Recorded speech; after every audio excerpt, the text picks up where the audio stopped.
Hey there YouTube, I'm Bubbins, and welcome to our first Warframe video. Something I find really interesting is the public's perception of what's good, what's valuable, and being able to see how that affects a game's economy. So the first thing I wanted to do was take a look at the most valuable or in-demand Warframes, however you want to put it. If you want to buy these frames from the public trading market, these will be the most expensive. Keep in mind that this is drastically different than most popular, particularly because you can't trade regular Warframes. So frames like WIS and others are not included in this list.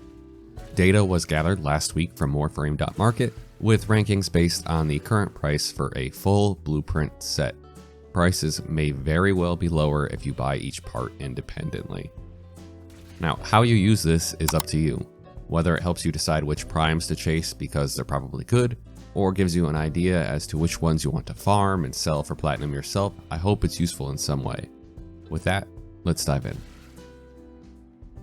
To be honest, I'm not entirely sure how Hydroid Prime makes this list. He's one of the least used frames and is also bottom of the barrel when it comes to many tier lists.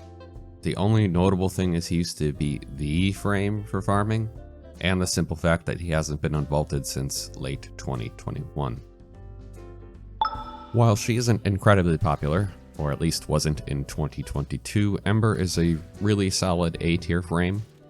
It makes sense that she ranks so high on this list though, especially considering how flashy she is. 8th on the list is Rhino Prime, a super solid frame for sure, especially for new players.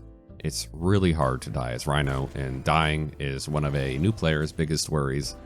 At least it was for me, which is why I have so much time spent on Rhino Prime. Like Hydroid, Nova hasn't been available since late 2021, which definitely contributes to her cost. But unlike Hydroid, she's an A tier Warframe and one with some very good glams. Since Vauban is available now, his price has plummeted pretty sharply. Just a month or so ago, he would have been first on this list. So if you've been on the fence, sometime in the next few weeks is a really good time to pick him up. Frost has so much utility thanks to his slows, freezes, and that really helpful bubble. While he can be a bit situational according to many tier lists, he's just so useful in those situations that the demand stays pretty high. Saren was just unvaulted 4 months ago. Despite that, her price has remained one of the highest in the game. Combine that with being the 5th most popular Warframe in 2022, and it's easy to see why her price remains so high. As the one true ninja in a game that constantly promotes ninjas, Ash Prime has remained high in price. He's the highest quote-unquote good frame on this list. Most wouldn't rank him among the best, but he can be super useful and his armor stripping abilities are great. Either way, it has made him one of the most expensive Warframes in the game. How did Hydroid become the comparison point for all of these Warframes? Anyway, whereas Hydroid used to be the best farming frame, Necros is the best right now, and he hasn't been unvaulted since December 2021, hence the high price. And the most expensive or valuable Warframe is Mag Prime. I'm gonna be honest, out of every Warframe I've looked at for this list, Mag Prime is the most confusing. She's a solid A tier frame, sure, but her popularity isn't way up there or anything. She's middle of the pack. Perhaps it's because she hasn't been unvaulted since November 2021, or maybe it's about perception and what new players value.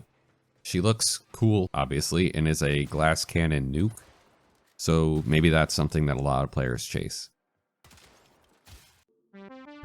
Anyway, who knows? Have any insights or explanations? Leave them in the comments below. I mostly wanted to focus on the facts and perceptions since I'm not an expert on every single frame. I just thought it was interesting to look at the current trading economy and the value of each of these Warframes. If you found this video helpful or entertaining, please make sure to leave a like or subscribe. I really do appreciate the support. If you want to directly support the channel, there's a Patreon linked in the description below. But for now, I think that's it. I'll see you next time.